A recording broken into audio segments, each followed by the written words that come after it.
I recently started learning Blender because I wanted to create 3D scenes and animations. At first, I went through tons of tutorials one by one trying to learn the basics, and it really is a lot to learn. Something that looks simple could take me hours to figure out. But that's on me because when I couldn't get something right, I run away for a minute and crash out and then come back. But here's what kept happening. I would follow a tutorial step by step, take many notes, finish a project, and then I would sort of get lost and forget the steps or which function to use afterwards. It was just a little bit overwhelming for me to absorb that much information in a short period of time. So now I changed my approach to tutorials. Instead of following them from start to finish, I started modeling things around me, objects on my desk, scenes I wanted to make, and I search for tutorials when I get stuck on something. The first thing I tried modeling was this bread lamp and Totoro sitting on my desk, and I was so happy and excited that I made something in 3D.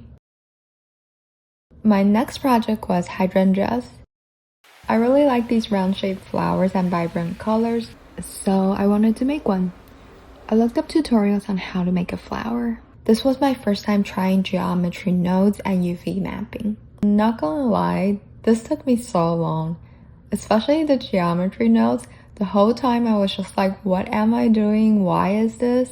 What's going on? But after multiple attempts, I pushed through and here it is. The next day we went to a park for a walk, and right when we arrived, I noticed a line of white hydrangeas on the lawn.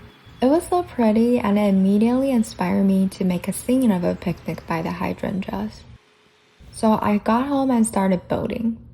Modeling the sepals and leaves, setting up the geometry nodes, Googling every time something broke, and then my computer crashed halfway before I hit save. But this sad incident actually helped me.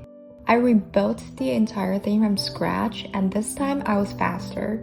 I was able to proceed the steps more or less without asking. So I guess the most important thing really is just practicing a lot and try to build more things.